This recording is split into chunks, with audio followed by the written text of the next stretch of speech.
एक धक्कादायक बातमी सध्या समोर येते। शाळेच्या आवारात विद्यार्थ्याचा अपघाती मृत्यू झालाय। स्कूल बस मागे घेताना चाकाखाली आल्यानं त्याचा मृत्यू झाला। पंढरपूरच्या ज्ञानदीप प्रोग्रेसिव्ह स्कूल मधली ही घटना आहे। राजवीर कदम असं 10 वर्षीय मृत विद्यार्थ्याचं नाव आहे। शाळा चालक सचिवांवर गुन्हा दाखल करण्याची मागणी करण्यात आलेली आहे। ज्या स्कूल बसनं राजवीरचा बळी घेतला ती 2021 पासून वापरास योग्य नसल्याचं समोर आलेलं आहे। क्लीनरचीही नियुक्ती नसल्याचं उघड झाल्याचं समोर येतंय। त्यामुळे शाळेच्या आवारात विद्यार्थ्याचा अपघाती मृत्यू झाला। शाळा चालक आणि सचिवांवर गुन्हा दाखल करण्याची मागणी केली जाते।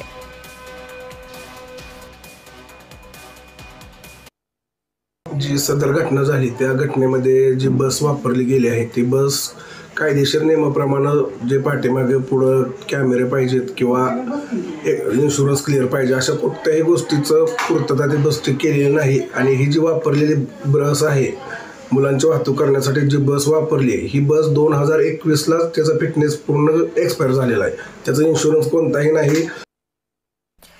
तर पंढरपूरमधून ही बातमी सध्या आपण पाहतोय। पंढरपूरमध्ये शाळेच्या आवारात या विद्यार्थ्याचा अपघाती मृत्यू झालाय। स्कूल बस मागे घेताना चाकाखाली आल्यानं त्याचा हा मृत्यू झालेला आहे। तर पंढरपूरच्या ज्ञानदीप प्रोग्रेसिव्ह स्कूल मधली ही घटना समोर आलेली आहे। यावेळी राजवीर कदम असं 10 वर्षीय मृत विद्यार्थ्याचं नाव आहे। शाळेच्या आवारात या विद्यार्थ्याचा हा अपघाती मृत्यू झाला। तर या 2021 पासून ही बस बंद असल्याचं तपासात उघड झालेलं आहे। तर क्लीनरचीही नियुक्ती योग्य पद्धतीनं करण्यात आलेली नव्हती अशी माहितीही समोर येते।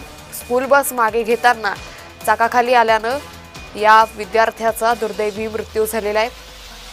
तर आरोपींवर योग्य ती कारवाई करावी अशी मागणी राजवीरच्या नातेवाईकांनी घरच्यांनी केलेली आहे। तर शाळेच्या आवारात या विद्यार्थ्याचा हा अपघाती मृत्यू झाला। शाळा चालक आणि सचिवांवर गुन्हा दाखल करण्याची मागणी ही केली जाते।